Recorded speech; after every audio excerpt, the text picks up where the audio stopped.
Good morning dear students.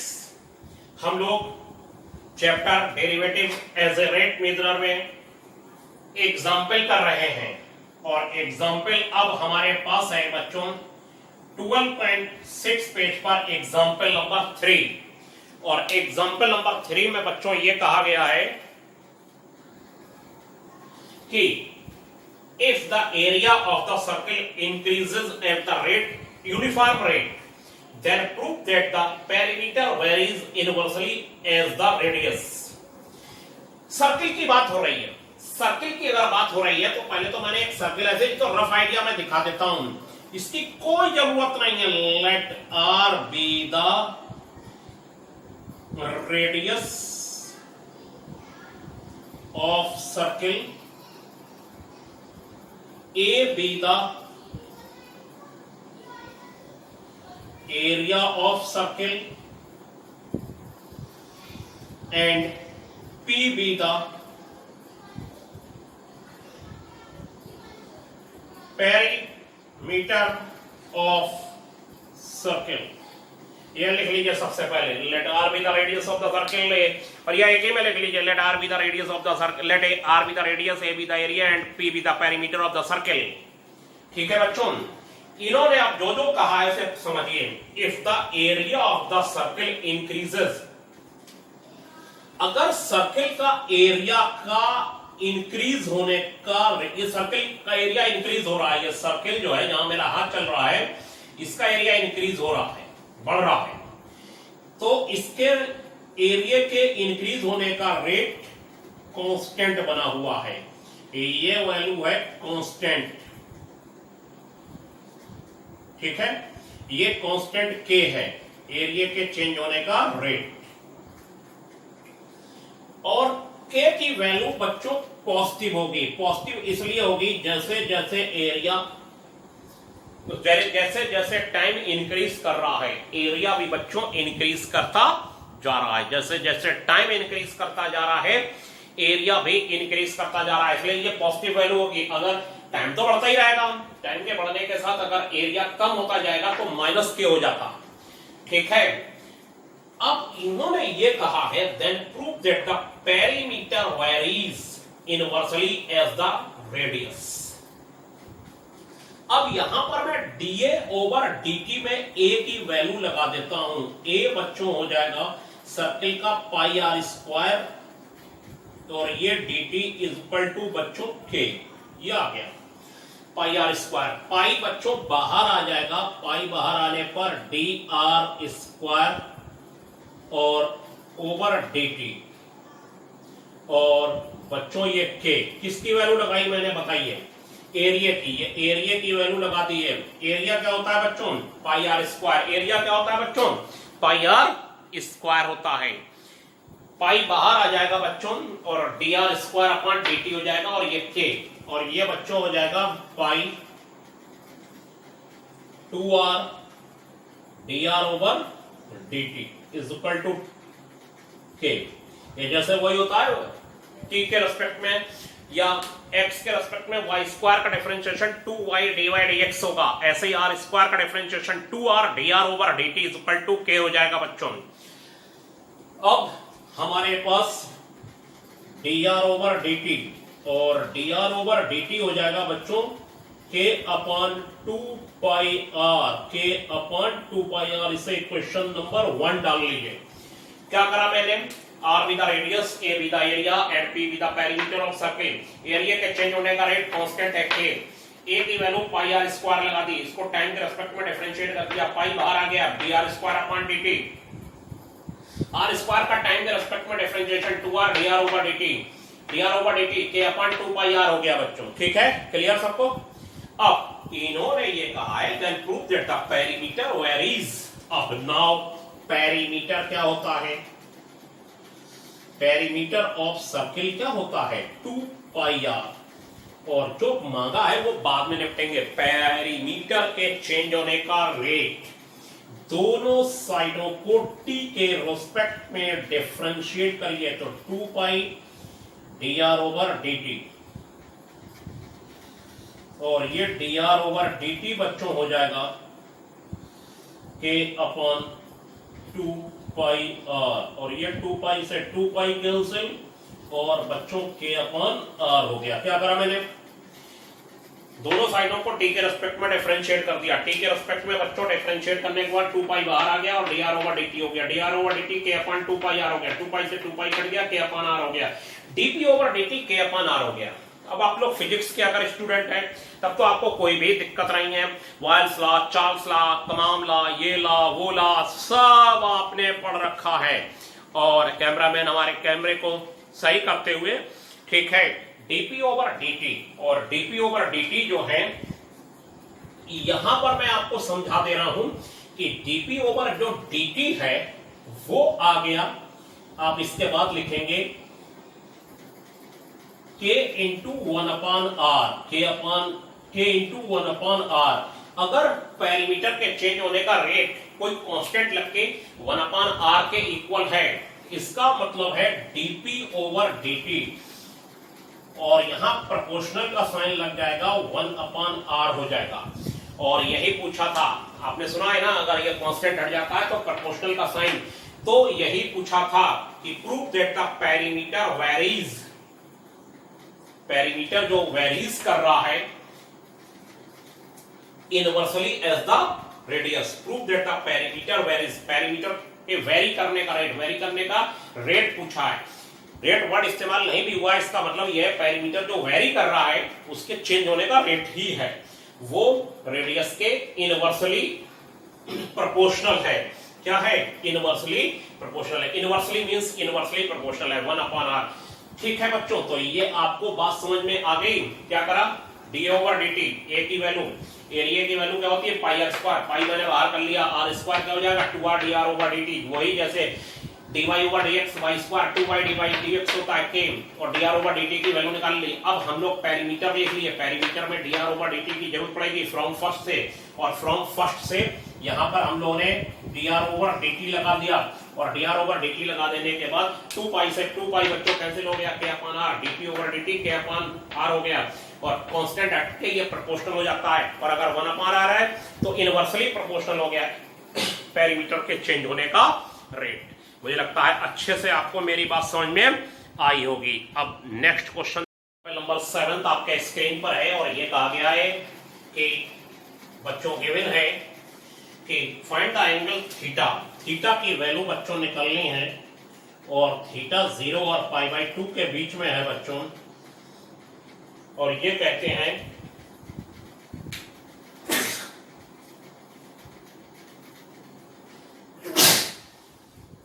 which increases twice as fast as its sine।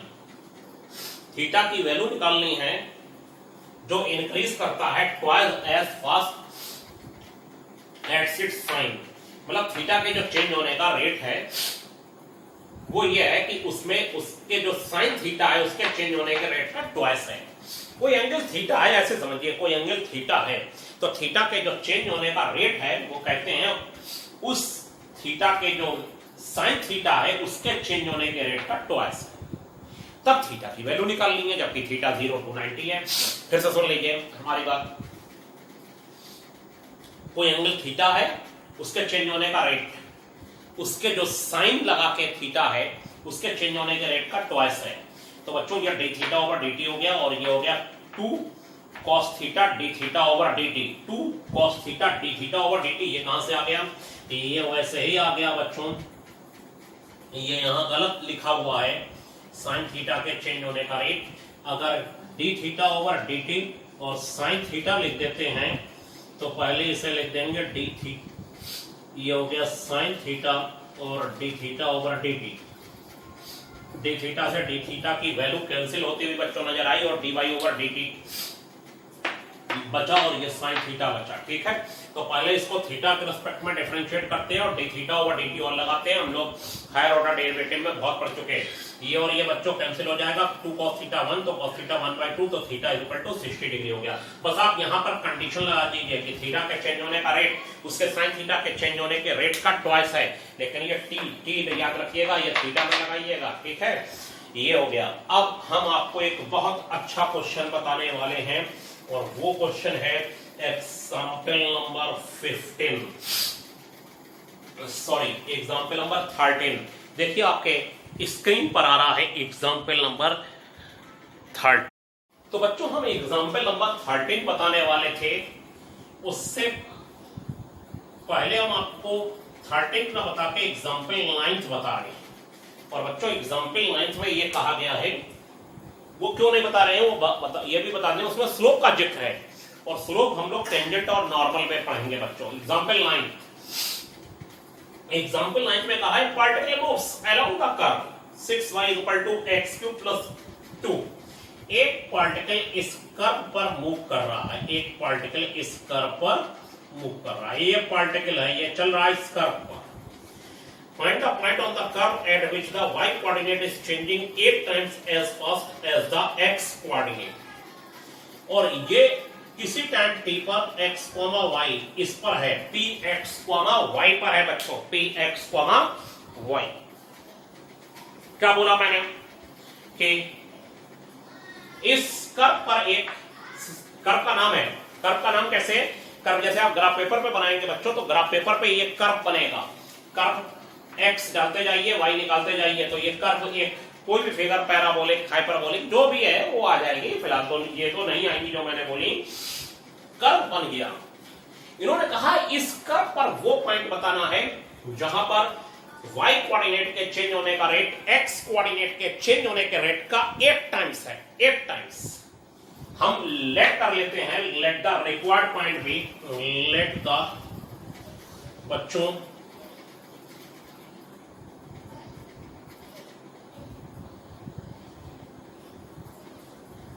required point B px, y। हमारे पास जो required point है वो px, y है। ये required point है, इसी की वैल्यू निकालनी है, ये p नाम दे दिया x, y। और गिवन है बच्चों y कोऑर्डिनेट के चेंज होने का रेट, x कोऑर्डिनेट के चेंज होने के रेट का 8 टाइम्स है। y कोऑर्डिनेट के चेंज होने का रेट x कोऑर्डिनेट के चेंज होने के रेट का कितने टाइम्स है बच्चों, 8 टाइम्स है। क्लियर सबको मेरी बात। अब वो कहते हैं तब आपको x और y की वैल्यू निकालनी है। फिर से सुन लीजिए, एक कर्व है 6y = x³ + 2।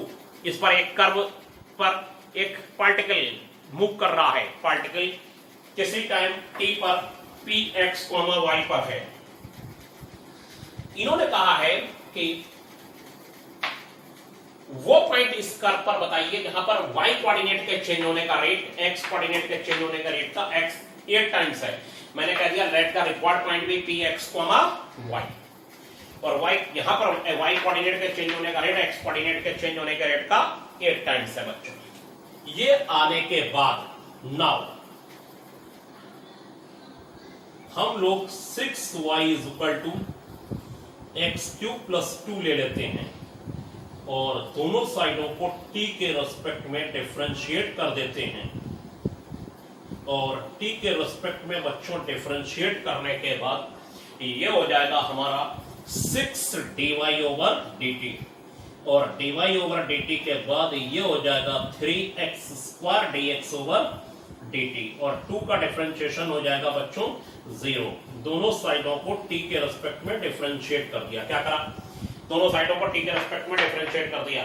dy/dt x³ 3x² dx/dt, वही जैसे y² का होता है। और 2 का डिफरेंशिएशन 0। और बच्चों dy/dt ये हो गया 8 dx/dt और ये हो गया 3x² dx/dt। और बच्चों dx/dt से dx/dt cancel, 3x² = 48, x² = 16, x = 4 और -4। फिर से समझिए, इस कर्व पर एक पॉइंट ले लिया x, y। बार बार बता रहे हैं क्योंकि आप हमारे सामने नहीं है, ठीक है। यही वो पॉइंट है जहां पर y के चेंज होने का रेट x के चेंज होने का रेट का 8 टाइम्स है। कर्व पर हमने दोनों साइडों को t के रेस्पेक्ट में डिफरेंशिएट कर दिया। dy/dt x³ का डिफरेंशिएशन 3x² dx/dt, dx/dt से dx/dt कट गया, x की वैल्यू 4 और -4 आ गई। अब जिस कंडीशन को रख के जो वैल्यू निकाली जाती है वो उसी को सेटिस्फाई करती है। हमने इस कर्व में ये वाली कंडीशन रख के जो वैल्यू निकाली है यही वो रिक्वायर्ड पॉइंट है जो इसको सेटिस्फाई करता है, किसको, कि y के चेंज होने का रेट x के चेंज होने का रेट का 8 टाइम्स है। क्लियर सबको मेरी बात? ठीक, मुझे लगता है क्लियर हो रही होगी। ठीक, ये जो है when x is equal to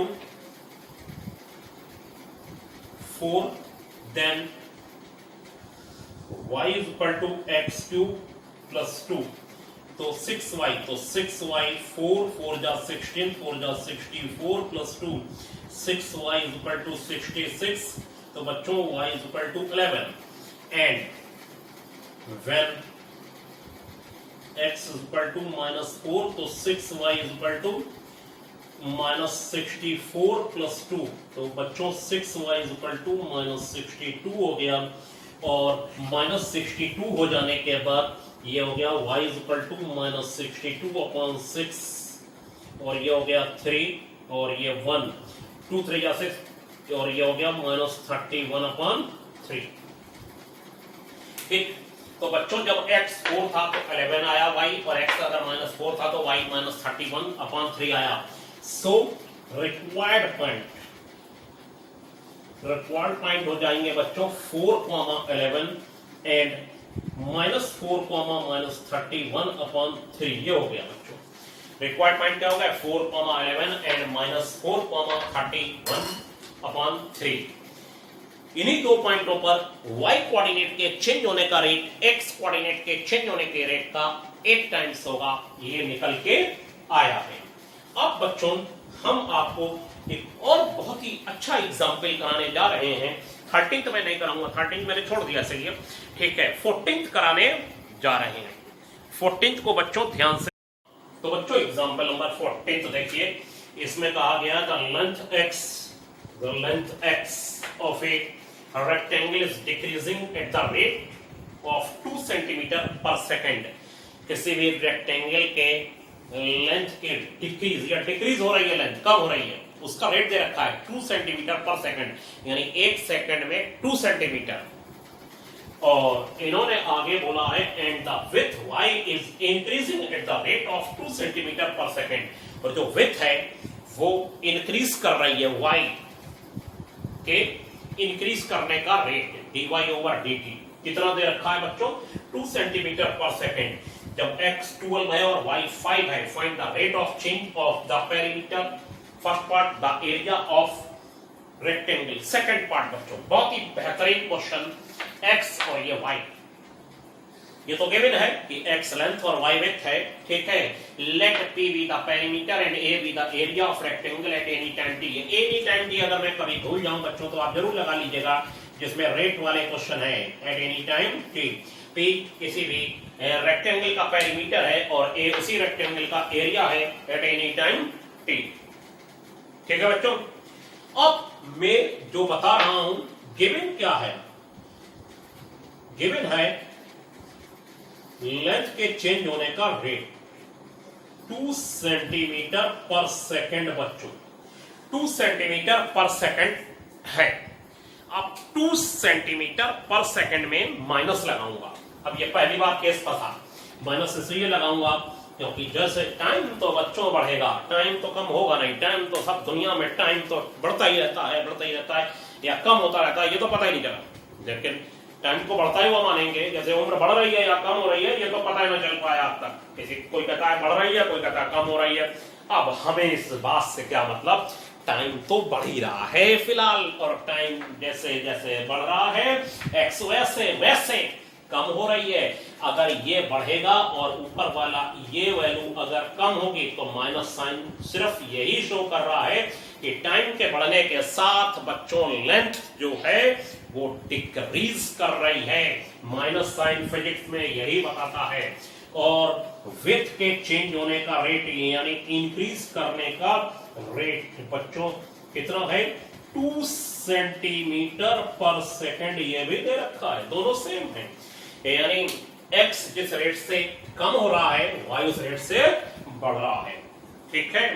तो ये कहते हैं बच्चों find the rate of change of the perimeter, perimeter के चेंज होने का रेट बताइए। पेरीमीटर के चेंज होने का रेट बच्चों ये आपके स्क्रीनशॉट में आ चुका होगा बच्चों, और स्क्रीनशॉट में आ जाने के बाद ये इतना बस मैं गायब कर दे रहा हूं बच्चों, ठीक है। और ये गायब हो जाने के बाद now P is equal to P की वैल्यू देखिए कितनी हो जाएगी। P फर्स्ट पार्ट के लिए perimeter 2x plus y, perimeter यही होता है। और ये तो आप जान रहे हैं कि पेरीमीटर जो है वो 4 साइड जो रेक्टेंगल की होती हैं उनकी लेंथ का सम होता है। जितना लेंथ कम हुई उतना विड्थ बढ़ी। तो पेरीमीटर के चेंज होने का रेट आप खुद बता दीजिए, अपने मन में सोचिए कि आप पेरीमीटर के चेंज होने का रेट कितना पेरीमीटर चेंज होगा। पेरीमीटर के चेंज होने का रेट क्या होगा? 0। ठीक है, क्यों? क्योंकि पेरीमीटर क्या बना रहेगा? कांस्टेंट बना रहेगा। पेरीमीटर कांस्टेंट, अगर मेरे मुंह से गलत बात कुछ निकली हो तो उसको थोड़ा सा आप फिर से सुनिए। पेरीमीटर क्या बना रहेगा? कांस्टेंट, यानी ये जितनी कम हुई, ये जितनी x जितनी कम हुई y उतनी ही बढ़ गई। तो पेरीमीटर कांस्टेंट बना हुआ है, चारों साइडों का सम। तो पेरीमीटर के चेंज होने का रेट क्या हो गया? 0 आ जाएगा। देखते हैं 0 आता है नहीं आता है।